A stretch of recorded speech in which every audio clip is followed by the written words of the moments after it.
নির্বাচনী প্রচারের অংশ হিসেবে শনিবার দিনাজপুর, ঠাকুরগাঁও এবং নীলফামারীতে যাচ্ছেন বিএনপি চেয়ারম্যান তারেক রহমান। যোগ দেবেন নির্বাচনী সমাবেশে। সফরসূচি অনুযায়ী প্রথমে ঠাকুরগাঁওয়ে যাবেন তারেক রহমান। শনিবার বেলা 11:30টায় ঠাকুরগাঁও জেলা হাই স্কুল মাঠে জনসভাতে বক্তব্য রাখবেন তিনি। আর এরপর বেলা 1টার দিকে নীলফামারীর জেলা পৌরসভার বড় মাঠে নির্বাচনী জনসভায় যোগ দেবেন তিনি। আর তারপর সেখান থেকে যাবেন দিনাজপুরে।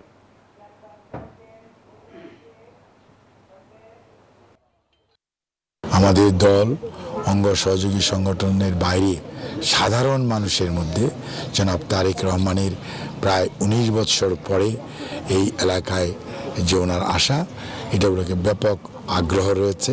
আগামী 7 তারিখে সকাল 9টায় আমাদের নেতা শহীদ প্রেসিডেন্ট জিয়াউর রহমান এবং বেগম খালেদা জিয়ার বড় ছেলে, বিএনপির চেয়ারম্যান, ভবিষ্যতের প্রধানমন্ত্রী, তিনি আমাদের ঠাকুরগাঁও আসবেন। Bashundhara public school and college 2026 শিক্ষাবর্ষে ভর্তি চলছে।